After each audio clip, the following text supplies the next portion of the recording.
right now we have about 500,000 people sitting in jails, haven't been convicted of no crime, but just an inability to pay for their freedom. In cities across the country, what determines whether or not, a person goes to jail or gets to go home with her family is the amount of money they can come up with.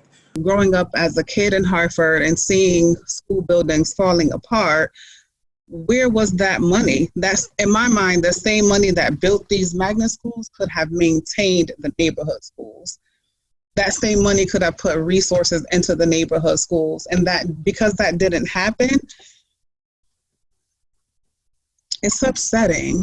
To me, it reinforces the idea that the system or society, whatever you want to call it, just doesn't care about Black and brown kids. I think what's happening now in this country, one can draw a parallel with housing and police conduct and police brutality against Black and brown bodies. We can think of this in terms of thinking back to Michael Brown. They're in a suburban Ferguson area, which is in many ways segregated neighborhood, right, along housing lines, right? And so you have an issue where police forces overseeing and regulating Black and brown communities. And given structural racism in this country and subconscious racism as well that are internalized by police officers, we have that connection where segregation gives rise to continuous police brutality against Black and brown bodies.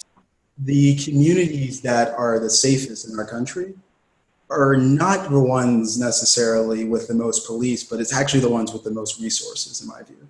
And so I think with this movement that's going on now is saying, how can we invest in communities to actually promote public safety? I know that what keeps me going, what makes me stay in urban education, is the fact that I'm literally exposing students to things that can change their lives.